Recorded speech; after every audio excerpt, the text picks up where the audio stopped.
தாவேகாவினரை திமுகவில் சேர்ப்பதற்கு பேரம் பேசியதாக ஒரு குற்றச்சாட்டு வெளியாகி இருக்கிறது. அது தொடர்பாக இப்ப 3 பேரை கைது செய்திருக்கிறார்கள். ஒரு ஆடியோவும் லீக் ஆயிருக்கு. அதுல 35 கோடிக்கு விலை பேசியதாக சொல்லப்படுகிறது. இதுல என்னன்னா, தாவேகாவை சேர்ந்த ஒருத்தர் என்ன சொல்லியிருக்காருன்னா, இந்த குற்றச்சாட்டை அவர் தான் வச்சிருக்காரு. அவர் என்ன சொல்றாரு, செந்தில் பாலாஜியோட தம்பி தான் இதுல ஈடுபட்டிருக்கார், சம்மந்தப்பட்டிருக்காரு அவரும் அப்படிங்கக்கூடிய குற்றச்சாட்டையும் அவர் வைத்திருக்காரு. அவர் சொல்ற போது என்ன சொல்றாருன்னா, திருவல்லிக்கேணியில இருக்கும்போது எம்எல்ஏ விடுதியில நான் தங்கி இருந்த போது எனக்கு ஒரு ஃபோன் வந்தது. திருநாவுக்கரசர் அப்படின்னு சொல்லிட்டு ஒருத்தர் எனக்கு ஃபோன் பண்ணாரு. அப்போ அவர் ஃபோன் பண்ணும்போது அவர் என்கிட்ட என்ன சொன்னாரு, அவர் ஒரு யூடியூப் சேனல் வச்சு நடத்திட்டு இருக்காரு. அது மட்டும் இல்லாம ஐபிடிஎஸ் அப்படின்னு சொல்லி ஒரு கருத்து கணிப்புக்கான ஒரு இதையும் அவர் வச்சிருக்காரு, நிறுவனத்தையும் அவர் வச்சிருக்காரு. அவர் தான் எனக்கு ஃபோன் பண்ணாரு. இப்ப சபாநாயகருக்கு எதிராக ஒரு தீர்மானத்தை கொண்டு வரலான்னு இருக்காங்க எதிர்கட்சியினர், முக்கிய கட்சிகள். அப்படி கொண்டு வரும் பொழுது உங்க கட்சியில இருந்துட்டு நீங்க கட்சிக்கு எதிராக, அதாவது சபாநாயகருக்கு எதிராக நீங்க ஓட்டளிக்கணும். அப்படி நீங்க ஓட்டு இது பண்றதா இருந்தா இவ்வளவு கோடி ரூபாய் அப்படிங்கிற மாதிரி பேசியிருக்காங்க. அவர்கிட்ட அதை பேசும்போது இதுல எல்லாம் எனக்கு விருப்பம் இல்லை அப்படின்னு நான் சொன்னேன்.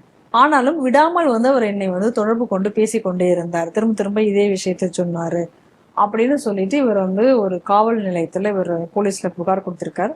அதை தொடர்பாக தான் இப்ப திருநாவுக்கரசர், ரமேஷ், தியாகராஜன் அப்படின்னு கூடிய 3 பேரையும் அவங்க கைது செய்திருக்காங்க.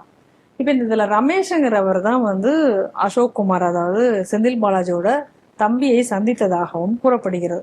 அதனால அசோக் குமார் மேலவும் வழக்கு பதிவதற்கு ஆனா வாய்ப்பு இருக்கிறது அப்படிங்கறதும் இதுல கூறப்படுகிறது. இல்ல, ஒரு விஷயம் நல்லா தெரியணும், இந்த சம்பவம் எப்பவோ நடந்தது. ஆமா, சம்பவம் முன்னாடி நடந்தது. இப்ப என்ன அப்படின்னா, ஒவ்வொரு கட்சியும் அங்கங்கிருந்து உருவிக்கிட்டு தாவேகா பக்கம் போகுது. இப்ப தாவேகாக்காரங்க ஹார்ஸ் ட்ரேடிங் நடத்திக்கிட்டு இருக்காங்கன்னு சொல்லி கவர்னர்கிட்ட திமுக காரங்க ஒரு குற்றச்சாட்டை வைக்கிறாங்க. இதை வச்ச உடனே இமீடியட்டா ஒரு கம்ப்ளைண்ட் ரெஜிஸ்டர் ஆகுது. இது என்னன்னா, திமுக காரன் முன்னாடி என்னென்னலாம் பண்ணுனானோ இது அவ்வளவு இன்னைக்கு திமுக காரன் திருப்பி தாவேகா காரனுக்கு பண்றான். அதனால இது என்ன பொறுத்தளவு நான் இதை ஒரு சந்தோஷமான விஷயமாக பார்க்கிறேன். இதுல நடுநிலை இருக்கிறதா, இதுல மொராலிட்டி இருக்கா, இதுல கண்டிப்பா இருக்க வேண்டிய அவசியம் இல்லை என்ன பொறுத்தளவுல.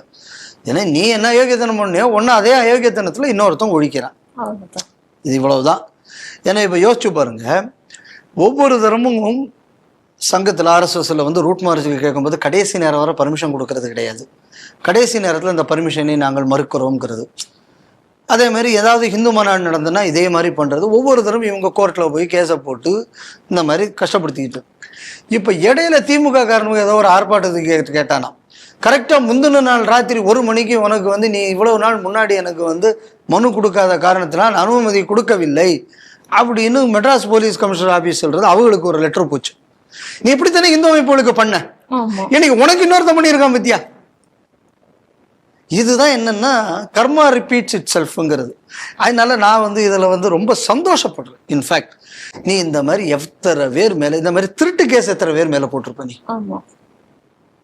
நீ எதெல்லாம் பண்ணினியோ இன்னைக்கு நீ கற்றுக் கொடுத்த பாடத்துல இன்னொருத்தன் உனக்கு பண்றான்.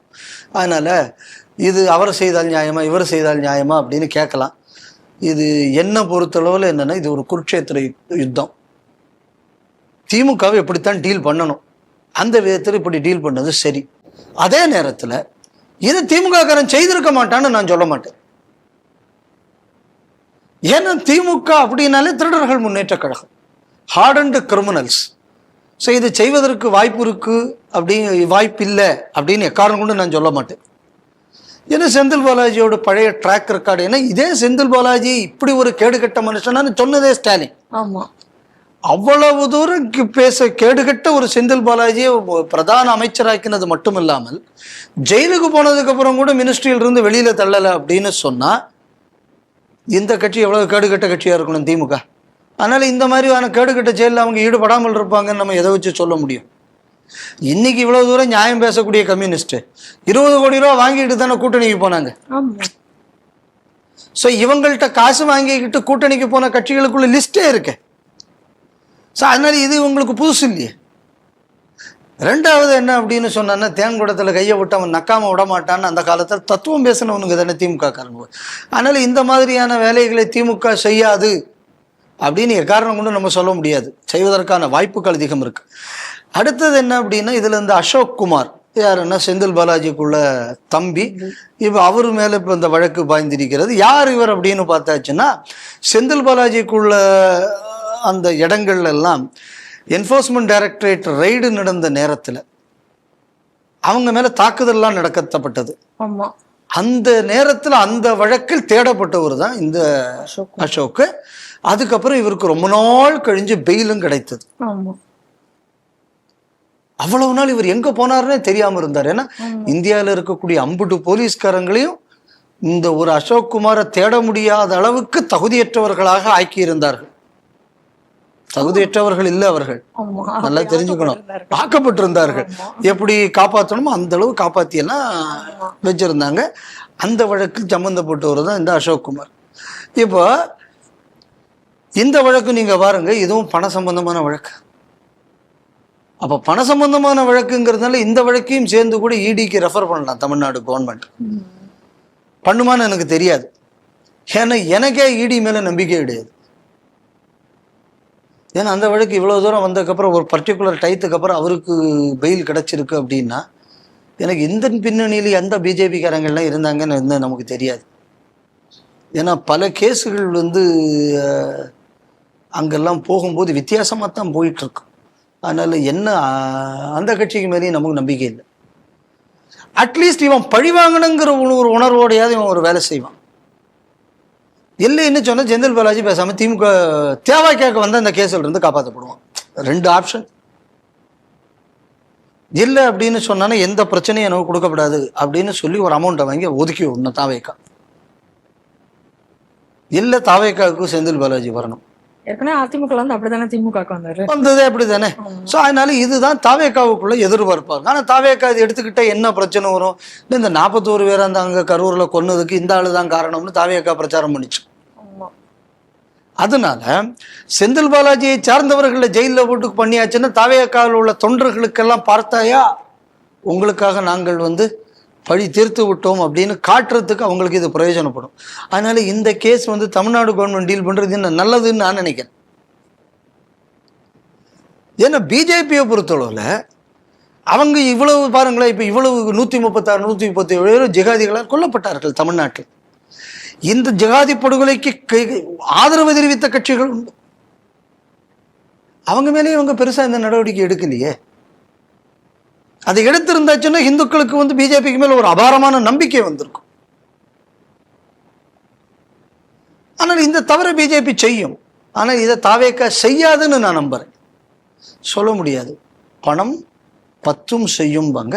அது என்ன நடக்குங்க கூடியது நமக்கு தெரியாது. ஏன்னா ஏன் அதில் டவுட் வருதுன்னா, தாவேக்காவும் இப்படித்தான் இருக்கும்னு செந்தில் பாலாஜிக்கு மேலே வழக்கு தொடருவதற்காக இவங்க வந்து சாங்ஷன் பண்ணுறதுக்கு முன்னாடி இபி ஆஃபீஸில் இருக்கிற ஹார்ட் டிஸ்க் எல்லாம் காணாமல் போச்சு. ஆமாம், ஒரு பிரச்சனை வந்தது. ஸோ அதனால் நான் வந்து உன்னை பழி வாங்குற மாதிரி வெளியில் நான் காணிச்சுக்கிடுவேன். கோர்ட்டில் இதுனுக்கு ஹார்ட் டிஸ்க்கு சாட்சி இல்லை, கோர்ட்டு சாட்சியை தானே நம்பும். ஸோ அப்போ அதெல்லாம் பார்க்கும்போது இதுவும் பிஜேபியை மாதிரி தான் இருக்குமோங்கிற சந்தேகமும் ஒரு பக்கம் இருக்கு. ஆனால் பழிவாங்கிற உணர்வுங்க கூடியது கிறிஸ்தவர்கள்ட்ட கொஞ்சம் அதிகம் இருக்கும். ஏன்னா அந்த வரலாறு அப்படி இருக்கு. ஹிந்துக்கள்கிட்ட அந்த உணர்வு கொஞ்சம் கம்மியா இருக்கும். அதனால ஏதாவது ஒரு விஷயம் நடந்ததுனால் அதில் உண்மைக்குமே நம்ம சந்தோஷப்படலாம். உண்மையா பொய்யா தெரியாது. உண்மையாகவும் இருக்கலாம், பொய்யாகவும் இருக்கலாம். ஆனால் எது எப்படியோ பல நாள் கள்ளன் ஒரு நாள் பிடிபடுவான்ங்கிறதுனால பலவிதமான குற்றவாளி குற்றம் செய்யாத ஒரு விஷயத்துக்காகவும் தண்டிக்கப்பட்டால் அதிலிருந்து அவன் தப்பிச்சிருக்கான்ல. அது சரி, அந்த சொல்லுவாங்க தெரியுமா, கொன்னாப்பா அவன் தின்னா போச்சுன்னு.